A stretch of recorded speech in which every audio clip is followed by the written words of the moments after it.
9, 8, 7, 6, 5, 4, 3, 2, 1.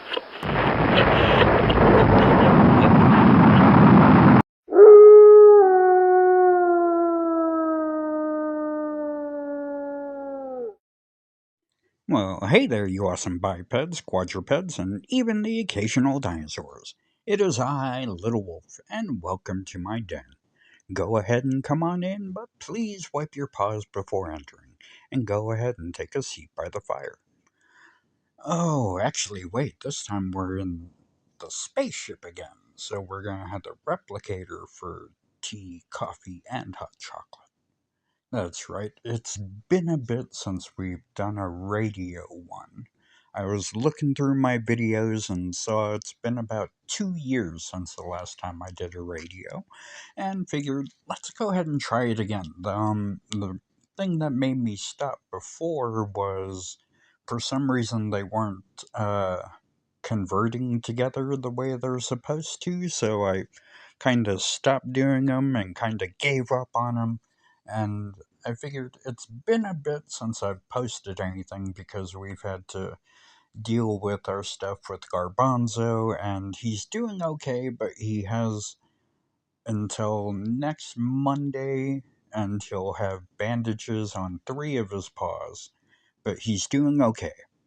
And that's the reason why I haven't really done any videos. Like, trying to take care of him is pretty tiresome, and watching over him and then making sure Astrid doesn't bother him too much. Oh my lord, it's just such a hassle with these two dogs, but we love them. Hold on, let me get some iced coffee here. The wife went and picked me up some breakfast. So I got mocha coffee. So good. Okay.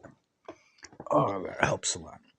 But if you ever feel like you need help and you're not sure who to turn to, you can always hit up the U.S. Suicide Prevention number, which is 988 if you're in the United States. And if you're outside of the U.S., which is pretty much everybody else, you're going to go to blog.opencounseling.com/suicide hotlines slash. And I'll give you a list of all the other countries out there with websites and numbers that you can contact if you need to. So if you ever feel like you need help and you're not sure where to go, please contact these people.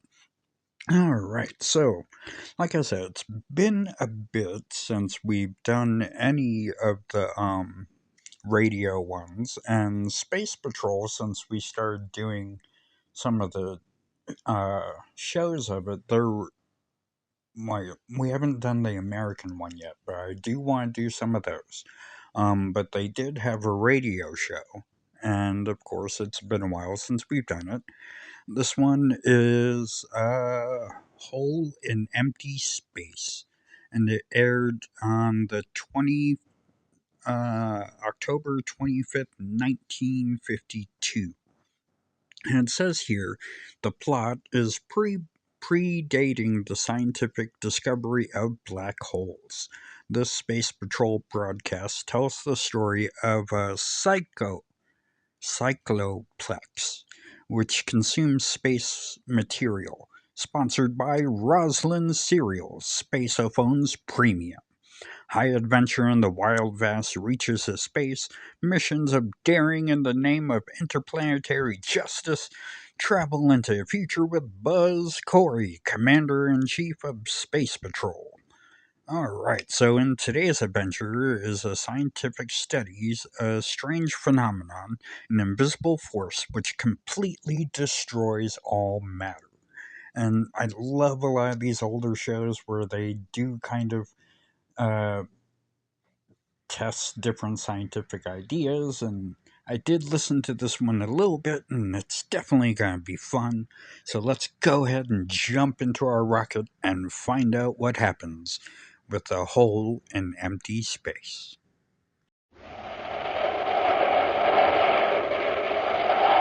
Sweet checks, rice checks, and good hot Ralston presents Space Patrol! adventure in the wild, vast reaches of space. Missions of daring in the name of interplanetary justice. Travel into the future with Buzz Cory, Commander-in-Chief of the Space Patrol. In today's transcribed adventure, Cadet Happy is piloting a space observatory while a scientist studies a strange phenomenon. It's an invisible force that completely destroys all matter. Right now, Buzz Cory is in Terra the Fifth, warning Happy to veer away from the force. But too late. Out of control, the space observatory whirls toward the invisible menace. Happy, can you hear me? Pull away from it. I'm trying to, sir, but the rockets don't seem to have any effect. Use full power on your starboard rocket. I am, sir, but we're caught in some sort of a whirlpool. Have hit full repeller ray. If you're caught in there, you're finished. We'll be back in just a moment with today's Space Patrol story, The Hole in Empty Space.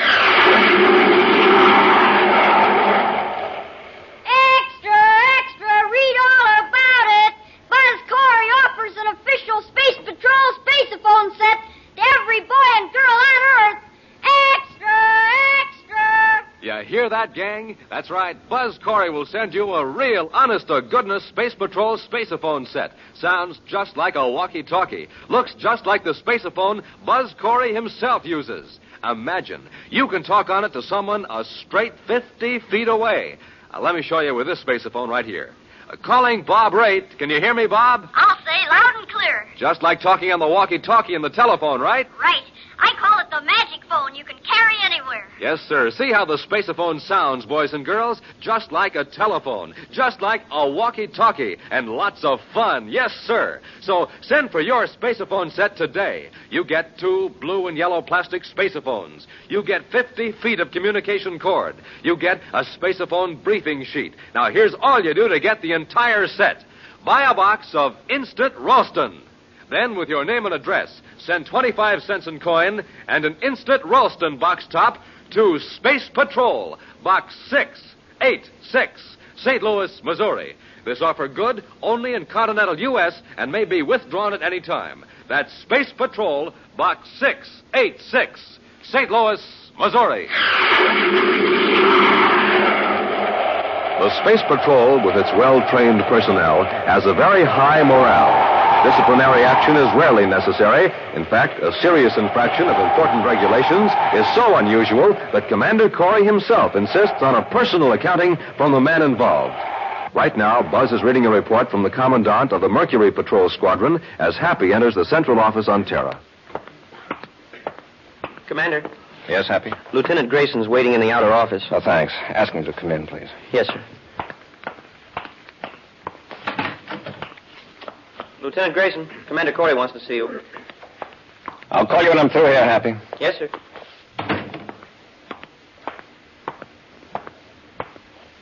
Commander? At ease, Lieutenant. Sit down. Yes, sir. You have an exceptionally fine record. I've been looking it over, and so far I can find no explanation for your behavior the last few hours. I'm sorry, Commander. Is that all you have to say? Except that I'm ready to take the brainograph test. Lieutenant, it shouldn't be necessary to resort to the brainograph to obtain a routine report from a Space Patrol officer. I realize that, sir. You returned from a routine search mission, 3 hours overdue and with ammunition expended, yet you refused to offer any explanation. Those are the facts, Commander. I want a straightforward answer. Why didn't you file a report with your commanding officer? Commander, Colonel Gregory is a practical officer. He goes strictly by regulations, by routine. That's hardly a criticism, Lieutenant. I realize that, sir. But if I told Colonel Gregory what happened out there, he'd conclude that I was, well, space happy. You're not responsible for the conclusions of your commanding officer. In all due respect, Commander, in this case, I'm not so sure. What do you mean? Something's out there in space that regulations don't cover. Commander, I want a brainograph test so I can be sure of myself, sure that my mind isn't playing tricks on me. Grayson, suppose you tell me the whole story. All right, Commander. I was about to head back for Mercury when I saw a meteor. I tracked it on the viewscope to see if it was headed toward any shipping lanes. Yes? It was still pretty big on the screen when it suddenly vanished. Exploded? No, sir, just vanished. I started after it and checked for fragments. There weren't any. It was just as though the meteor disappeared into a hole in space. A hole in space? I know it doesn't make sense, but that's the only way I can describe it. Nothing showed up on the viewscope. I tried both the ultraviolet and infrared scanners. Nothing. What about the cosmic missiles you fired? I swung in a wide circle around the point where the meteor disappeared. Suddenly, a black spot appeared on the sun, as though a planet were between me and the sun, an eclipse. But it wasn't a planet? No, Commander. There was no planet within thousands of DUs. There was nothing, no solid object to account for that spot. Well, maybe it was on the sun itself. No, because it moved across the sun in relation to the movement of my ship. That's when I fired the cosmic missiles. What happened? The missiles vanished. Without an explosion? Without an explosion. Lieutenant, that's the strangest story I ever heard. You don't believe me? I didn't say that. I think your account deserves further investigation. You should have told Colonel Gregory. He'd have put me in the infirmary for mental and emotional checkup. I figured I'd get a brainograph test sooner if I risked disciplinary action. And I was right. He sent me here to Terra immediately. That isn't a very wise risk to take, Grayson. Commander, that thing in space, whatever it is moving. Moving toward the inner planets. Can you point out the location where you saw it on that wall chart? Yes, sir. It was approaching the Mercury orbit on a line from the star Myra. About here, sir. How fast was it moving? It seemed to vary, but at the time I wasn't in any condition to make accurate measurements. I thought I was going space happy for certain. Are you ready for that brainograph test? Yes, sir. Then come on. Oh, excuse me, sir. Happy, will you get Major Robertson? I want to run a brainograph test. Yes, sir. Oh, here's a top priority bulletin from communications, sir. A robot space freighter vanished. What do you mean, vanished? Well, it suddenly pulled off course. 2 passenger ships tracked it. It swung in a wide circle, then smaller and smaller circles, and then just disappeared. Not a trace on the viewscopes. Where did this happen? Midway between Mercury and Venus, sir. On an orientation line with Myra. Lieutenant Grayson, I think we'll cancel that brainograph test. Happy. Yes, sir. Get my ship ready immediately. I'll notify Colonel Gregory that Lieutenant Grayson is assigned to temporary duty with headquarters. Thank you, sir. As astrogator aboard Terra 5.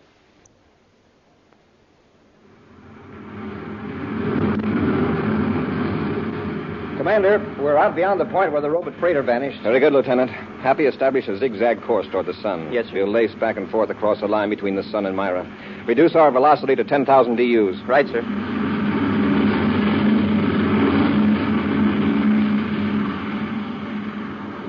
All viewscopes negative, Commander. What's our approximate position, Grayson? In a few minutes, we'll cross the Venus orbit, sir. This is the craziest search I've ever been on, Commander. Looking for something that isn't here. It's there, all right. It just doesn't show up on any instruments.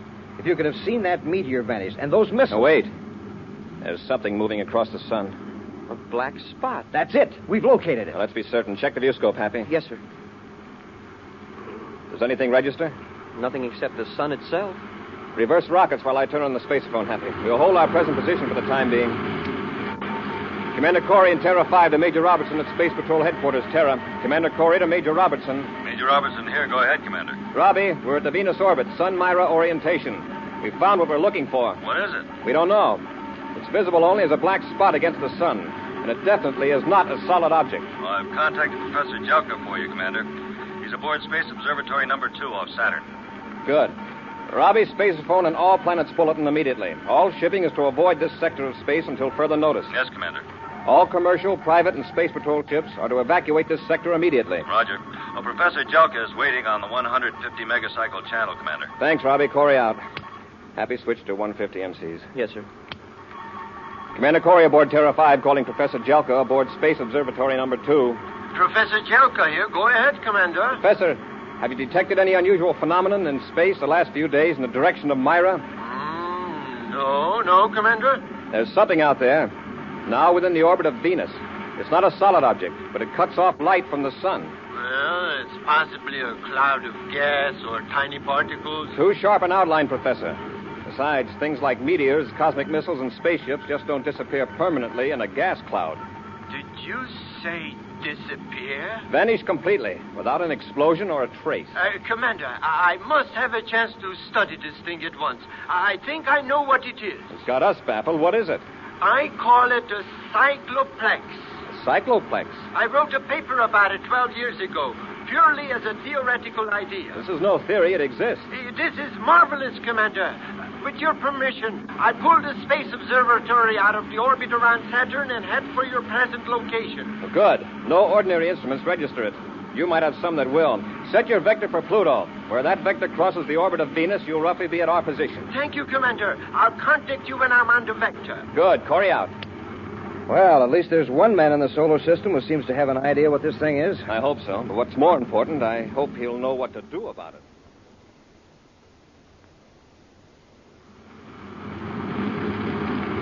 I've got the observatory in the viewscope, sir. It's only a few DUs away. A very good time, considering. Turn on the spacephone, Happy. Yes, sir. Cory aboard Terra 5 calling Professor Jelka. Jelka here. Go ahead, Commander. We've picked up the observatory in the viewscope. Have you located us? Yes, Commander, but I can detect the cycloplex. I've used several types of detection devices. You'll see the black disk against the sun in a few minutes. We'll join space locks with you and come aboard the observatory. Very good, Commander. Cory out. Grayson. Yes, sir. While Happy and I handle the controls, you watch that black spot. If it moves away from the sun, let me know. Right, Commander.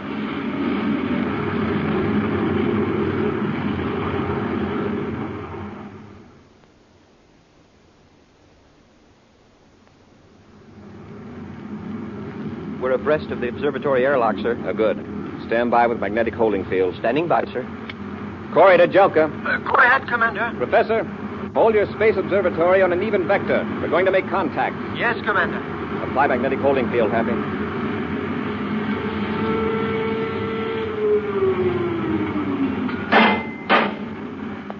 Space lock secured, sir. Lieutenant Grayson, keep an eye on the controls. Happy and I will enter the observatory. Yes, sir. Open the inner hatch, Happy.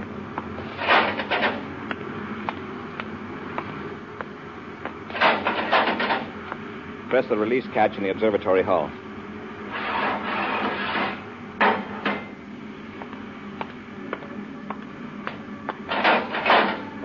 Come in, Commander. This is the most thrilling moment of my life. Professor Jelka, it's about the most puzzling moment of mine. Now, this is my cadet, Happy. How do you do, Professor? How do you do? I tell you, Commander, this is a cycloplex, just as I described it 12 years ago. They really do exist. Fine, Professor, but tell me, just what is a cycloplex? Well, you might call it a hole in space. That's just the way Grayson described it. Grayson? Lieutenant Grayson, the Space Patrol officer who discovered it. Professor, this cycloplex has already destroyed a meteor, 2 cosmic missiles, and a robot spaceship, and it's moving toward the inner planets. If it holds its present direction and velocity, Mars will move right into it in a few days. That would indeed be a calamity. What's the nature of this thing? What happens to objects that move into it? Well, they are transported into other dimensions, or perhaps into a matrix of several dimensions. Well, they cease to exist in space as we know it, that's certain. Yes. For years, mathematicians have speculated on the possibility of many separate dimensions existing simultaneously. I'd like to circle around it and study it some more, or to maneuver the observatory and still manage the instruments. Well, Commander, the controls are very much like standard spaceship controls. Couldn't I work them while the professor handles the instruments? That would be splendid. All right, Happy, you maneuver the observatory. I'll go back to our ship with Grayson. We'll keep you informed as nearly as we can on the location of the cycloplex. Commander, they're getting pretty close. I'll tell Happy to be careful. Commander Cory to Cadet Happy. Happy here. Go ahead, sir. You're veering pretty close to the cycloplex, Happy. Change your vector. The professor wants me to hold it on this heading, sir. His instruments are beginning to pick up something. Remember what happened to that robot spaceship, Cadet? But this isn't a robot, and the instruments are picking up something. We are on the verge of an exciting discovery, Commander. According to my theory... Well, right now, Professor, I'm relying on Grayson. He's had practical experience with this thing. Happy, this is an order. Pull away from the cycloplex. Yes, sir. Look at the observatory. It's whirling toward it. Happy, pull away from it. I'm trying to, sir, but the rockets don't seem to have any effect. Use full power on your starboard rockets. I am, but we're caught in some sort of a whirlpool. Pat, hit full repeller ray. If you're caught in that cycloplex, you're finished. We'll be back with Space Patrol in just a moment. Hi, gang. Space Patroller Dick Tufeld speaking from the planet Earth. Today I'm doing a man-on-the-street report. Going to see what some of these young fellas here on their way to school think about those 3 checkerboard super cereals, Rice Chex, Wheat Chex, and Instant Ralston. Now, here's a sharp-looking lad. Tell me, what did you say the very first time you tried delicious Wheat Chex, that bite-sized super cereal spun out of shredded wheat? What did I say? I said, Enough said, thank you. Now, here's a fine-looking boy. What do you think of Rice Chex, the bite-sized super cereal made of crisp and crunchy shredded rice? What did you say, for example, the very first time you tried it? Thank you, that's good enough for me. And here's another young man. Tell me, what's your opinion of Instant Ralston, the hot super cereal? Man, oh man, oh man, oh man. There you are, gang. That's what these fellows think about the checkerboard super cereals. The only 3 official cereals of the Space Patrol. Try them yourself. You'll say the same thing.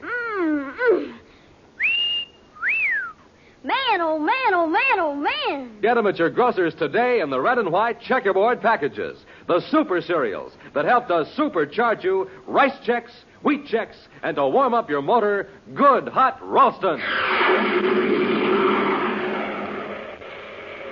A Space Patrol officer, Lieutenant Grayson, has discovered an alarming peril in outer space, an invisible force that completely destroys matter without leaving a trace. Professor Jelka, an astronomer and mathematician, says this force, which he calls a cycloplex, is actually a hole in outer space. Happy, piloting the space observatory for the professor, flew in too close to the strange force. Now the observatory is being whirled closer and closer to disaster. Meantime, Commander Cory and Lieutenant Grayson in Terror the Fifth are trying desperately to find a way to save Happy and Professor Jelka. Happy, is your repeller ray on full? Yes, sir. All rockets on the starboard side and stern as well. The observatory is being pulled faster than ever toward the cycloplex. Jelka never should have ordered Happy to go so close. Those observatories have a very low power ratio in proportion to their mass, Grayson. We can only give it a boost with our own power. You mean make magnetic contact with the observatory? Yes. Great idea, Commander. You realize what'll happen if we fail. I'm waiting your orders, Commander. Then let's go. You handle the magnetic holding field, Grayson. Yes, sir. Commander, what are you doing? Going to tow you away from the cycloplex. Don't try it, sir. There's some sort of a whirlpool effect. A vortex, the professor calls it. Sci-Fi may have enough power to pull itself and the observatory out of danger. But, sir, you The can't. sooner we act, the better chance we'll all have. Stand by for orders. Standing by, sir. We're ready to make contact, Happy. Grayson, apply magnetic holding field. Yes, sir.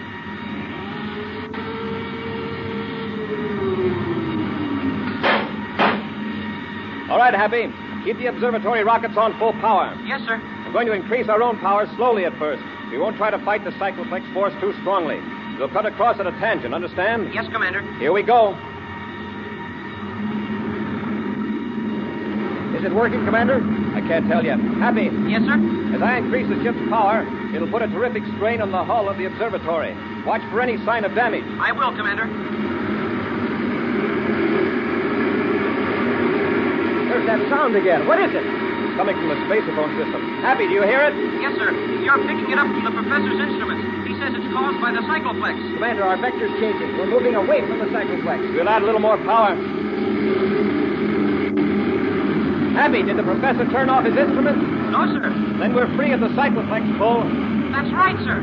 We're swinging away in the other direction. Good. Wow. What a relief.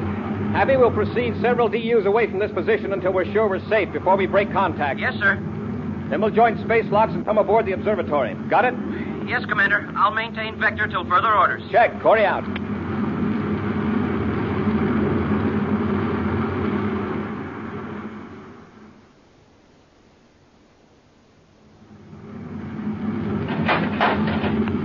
Come in, Commander. How did the observatory stand up under that pull? Well, apparently quite well. Smoking rockets, Commander. For a while there, I thought we were all going to plunge right into the core of that cycloplex. I thought so too, Happy. Professor, did you manage to find out anything about this phenomenon? Very little. Although it did finally activate some of the instruments. Exactly what is it, this force? I can't say.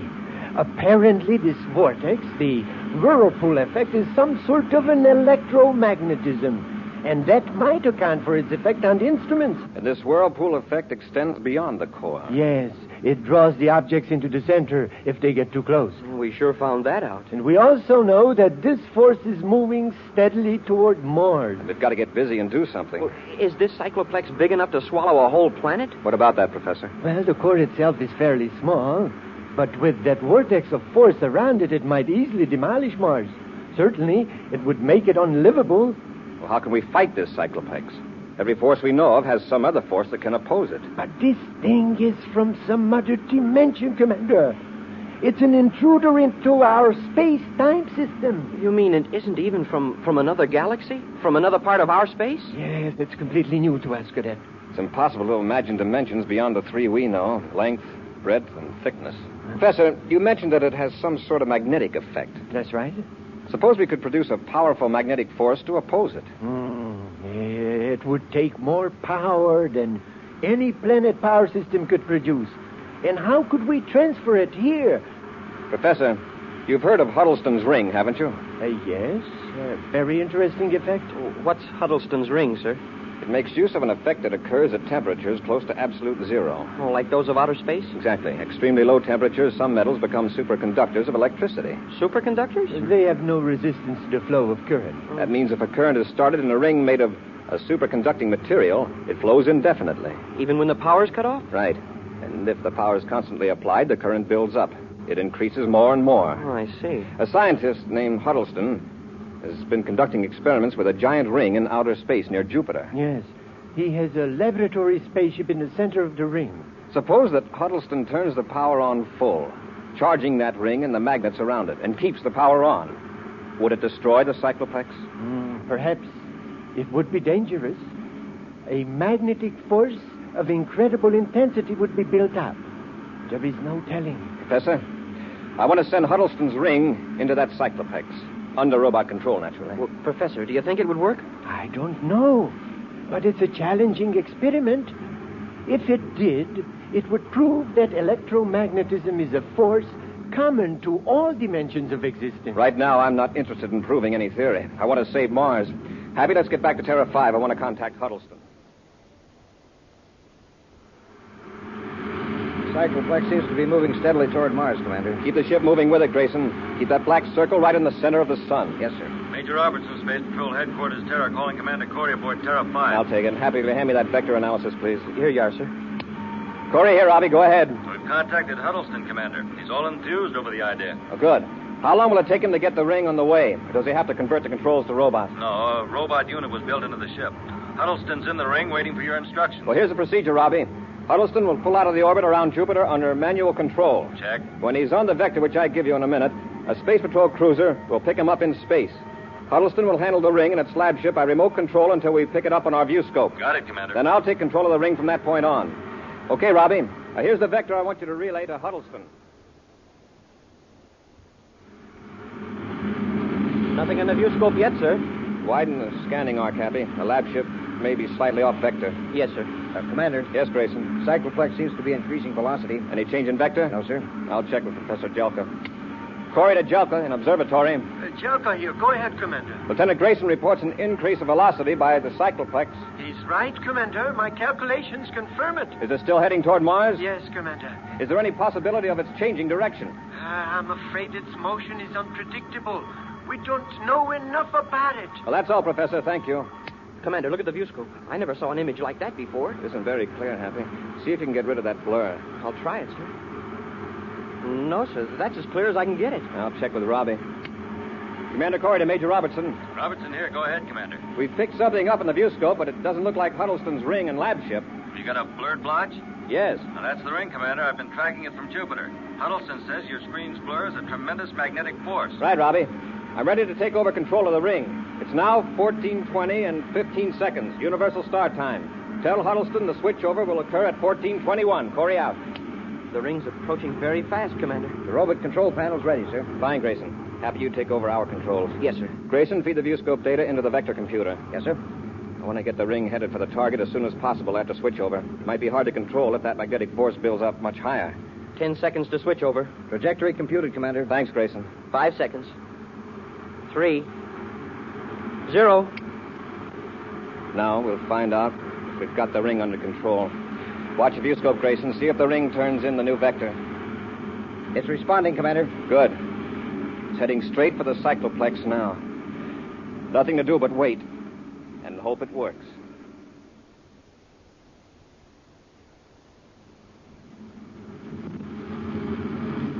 A few more seconds, we'll know. Yeah, Huddleston's ring is practically in the outer field of the vortex now. Nothing's happening, though. Wait. The blur on the lab ship seems to be dimming. It's as though the cycloplex were choking down the magnetism. Look, you can see the outline of the ring now, and the lab ship. I'm afraid it's not going to work, Commander. The power of the cycloplex is too strong. Wow, look at that. The lab ship just flew apart. The ring is still intact. The blur's building up again. Magnetic force pulled the ship apart. The ring's in the black circle now. Golly, something's happening. It's a battle of magnetic forces. The black circle is growing smaller. It sure is. It's shrinking. And rapidly. If that ring can hold up long enough, The cycloplex is just a black dot. It's gone. The cycloplex is gone, Commander. It worked. Whew. Look at the viewscope, man. Huddleston's ring is still there. Thanks to you, Commander, it saved a planet. It took all of us. Enter the story in our logbook, Happy. Yes, sir. What a mission to describe. We've just filled in a hole in empty space. Hey, maybe I should make the log entry in invisible ink. We'll be back with an exciting preview of next week's thrilling Space Patrol adventure in just a moment. Hey, it's got things popping everywhere. It's setting the world on fire. It's even stopping traffic. What am I talking about? I'm talking about the Space Patrol Spaceophone, and I'm going to tell you how to get a set. A set complete with 2 spacephones, 50 feet of communication cord, and an official briefing sheet on spacephoning. What an offer! What an invention! The magic phone you can carry everywhere. Sounds like the walkie-talkie in the telephone. Barrels of fun. You can talk to someone standing a straight 50 feet away. Now, I'll show you with this spaceophone here. Hello, Commander Cory. Hi, Dick. Hi, gang. Aren't these spacephones terrific? You can play Space Patrol with them just as though you were a real space patroller living up here on Terra. Yes, sir, gang. Your spaceophone will look exactly like the one space patrollers use. Only yours will be even more terrific because they're a special model made for use on Earth alone. And good-looking, too. Handsome blue and yellow plastic. Now, don't wait. Send for your spaceophone set today. Complete with 2 spacephones, 50 feet of cord, and a briefing sheet. Now, here's all you do. Buy a box of Instant Ralston. Then, with your name and address, send 25 cents in coin and an Instant Ralston box top to Space Patrol, Box 686, St. Louis, Missouri. That's Space Patrol, Box 686, St. Louis, Missouri. And now, an action preview of next week's exciting Space Patrol story. Buzz and Happy have been captured by 2 criminals and are aboard a relay space station near the Pluto orbit. While the criminals are removing a secret power unit, Buzz and Happy are locked in a passageway looking for some method of escape. The lights. What happened to the lights? They must have disconnected the Cosmolite power unit. They'll be coming through the passage in a minute to get us, Commander. They won't need to, Happy. Stecker has already figured out how he's going to get rid of us. How? When they get back into their ship, they're going to leave the relay station airlock open. What? In a few seconds, this passage will be a complete vacuum. Every bit of air will escape into space. Be sure to be with us next Saturday for the exciting story, The Glowworm Project, when Wheat Checks, Rice Checks, and Good Hot Ralston again bring you Space Patrol! And now, a special message from Commander Cory. Boys and girls, this is your commander. I'm now holding an important bottle. When empty, it's worth very little. When filled, it's the most valuable bottle in the world. I mean, when it's filled with the greatest gift one person can give to another, his own blood.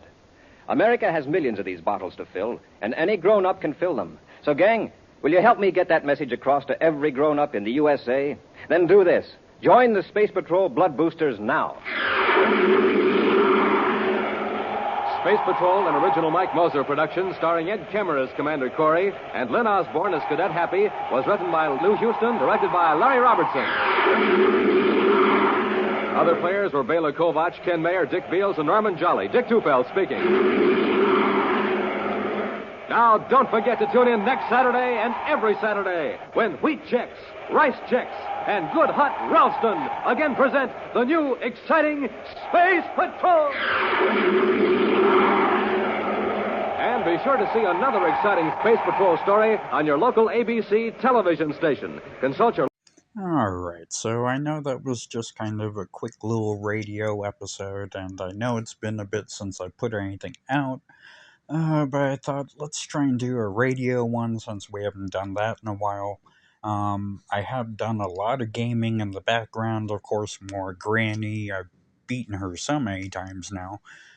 Finally gotten out the car again, and got out in the sewer, and, well, I guess the door, getting out so many different ways. I still want to try it with, like, the darker mode on. That's still kind of freaky, but it's going to be something else I want to try. I also picked up Death Park 1 and Death Park 2, so I'm going to be going through those a bit to get ready for Halloween, which is just around the corner. Oh, I can't wait. Oh, my lord. Just so much cool stuff coming up with Halloween. Oh, Got some new headphones, getting ready to try those out, and actually, we're using one of them here. I hope it comes out okay. I love you guys so much. I hope you guys had a good time with all of this.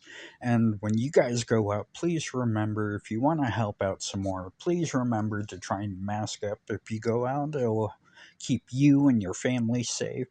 And also, if you haven't done it yet, go out and get your vaccinations or your booster. That'll keep you, your family, and strangers safe. And also, try and distance yourself a little bit out there. We are back into the swing of school season, so germs are just going to be flying around aplenty everywhere we go. So let's just try and keep ourselves a little bit safer, keep the teachers safe and the students. And with doing all of this, we have a little one here in the spaceship that we can hashtag protect the lioness. All right, I love you, bipeds, quadrupeds, and even the occasional dinosaurs so much. We have so much more to look forward to, more radio shows. I'm looking at some movies that are older ones I might be able to show. So we got a lot in the works. Just a lot of ideas, and hopefully they pan out. Oh, I hope so. I can't wait to do more of this stuff for you guys. I hope you enjoyed. So until next time, Wolf out. 10, 9, 8, 7, 6, 5, 4, 3, 2, 1.